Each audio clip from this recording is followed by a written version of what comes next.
विदर्भाच्या काही जिल्ह्यांमध्ये अवकाळी पावसाचा हवामान खात्याचा अंदाज। नागपुरात सकाळपासून ढगाळ वातावरण। काल परभणी, यवतमाळ, अमरावती, गोंदिया या जिल्ह्यांमध्ये अवकाळी पावसाची हजेरी।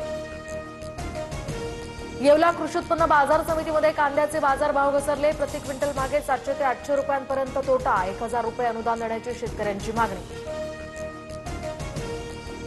एल्फिस्टन रेल्वे पुलाच्या पाडकामाचा निर्णय सोमवारी। एमएमआरडीए आणि स्थानिक रहिवाशांसोबत बैठकीत तोडगा काढला जाणार।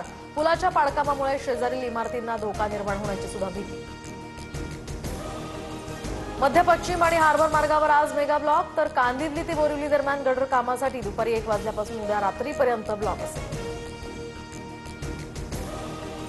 नाशिक मुंबई महामार्गाच्या नवीन कसारा घाटात दुधाच्या टँकरचा भीषण अपघात। एकाचा यामध्ये मृत्यू तर 1 जण जखमी।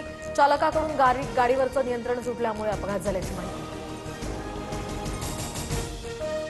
तर पुण्याच्या बोबदेव घाट अत्याचार प्रकरणामध्ये 6 महिन्यांनंतर तिसरा आरोपी अटकेत। वालचंद नगर पोलीस आणि पुणे पोलिसांच्या गुन्हे शाखेची संयुक्त कारवाई।